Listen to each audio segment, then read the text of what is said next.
Hey guys, it's the RC Genius. Today I'm going to be showing you one easy tip on how to easily align your pinion gear and your spur gear and have it basically lined up perfectly with the gears. It's really simple. Everyone should be able to do this, and so I hope you find it helpful. So let's get started. Okay, so I think the lighting might be a little bit bright. However, all you're going to need to do for this, the only supplies that you need is a piece of paper. And everyone, I would imagine, would have this. All you need to do is just cut a piece of paper, not very big. I would say just like right about here maybe. Just not very big. Just one sliver out of that piece of paper. And then you can actually just rip it like that. Notebook paper also can work because that's really thin, but I'm going to use this stuff because it's a little bit easier to see on the camera. What I have here is I have the pinion gear and I have the spur gear. Now let me get my light back just a little bit. There we go. So we've got the pinion gear, the spur gear. All we need to do is just make sure that these two are touching perfectly. Now, since this is a demonstrational video, even though that this is already perfectly aligned, I'm going to go ahead and mess it up by just loosening this bottom screw, which will allow, and actually the top screw has to be loosened a little bit, and that will allow the motor to be loose, and then you can move it back and forth just like that. So what you want is you don't want it to be so tight that when you roll the car on the ground without the battery on, without the vehicle being on, and just push it on the ground like it's a toy, what you don't want is you don't want the wheels to be locking up because it's so tight. What you want is it just to be sounding just like you were driving it with the remote, but it's off. So just position it in a way that you can slip that piece of paper right in between it. Now I think I have it right here. Here's the paper. And all I'm going to do is I'm just going to slide the piece of paper right in between the gears. And then I'm going to push the paper up into the gear, not like really hard because I don't want it to be too hard, but I'm going to do it enough that the paper is pretty tightly in there.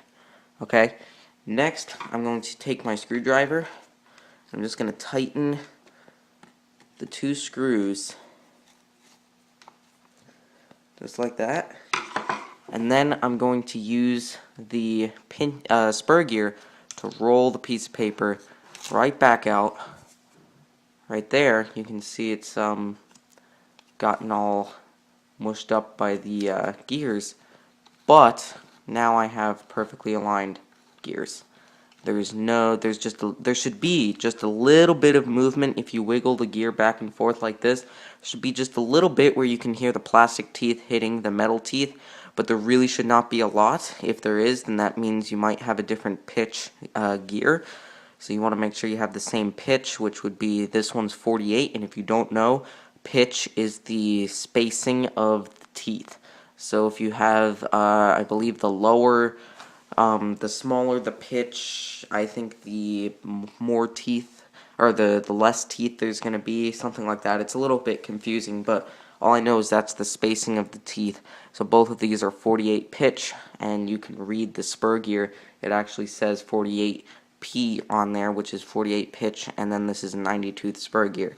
But it is perfectly aligned, and that's an easy way to do it. I've known a lot of people that have a lot of trouble trying to line these things up, and if you mess it up, it's very possible that you could just never get it right, and you just keep stripping spur gears, and you have to have a lot on hand to replace them. However, while I have a lot on hand to replace them, I try my best not to have to replace them, and I usually don't have to when I use this tip. So I hope you found this helpful, just taking a piece of paper, sliding it right in between the two gears, pushing the motor and the pinion gear into the spur gear, and then just rolling the piece of paper out, and then you have a good aligned spur gear and pinion gear.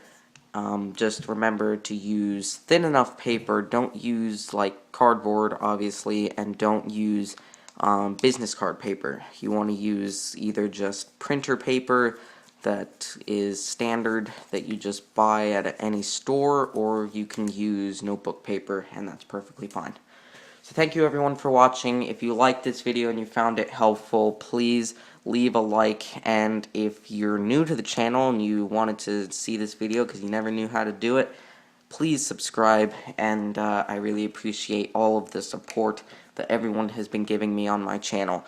So thank you everyone for watching, and I'll see you guys next time on the RC Genius.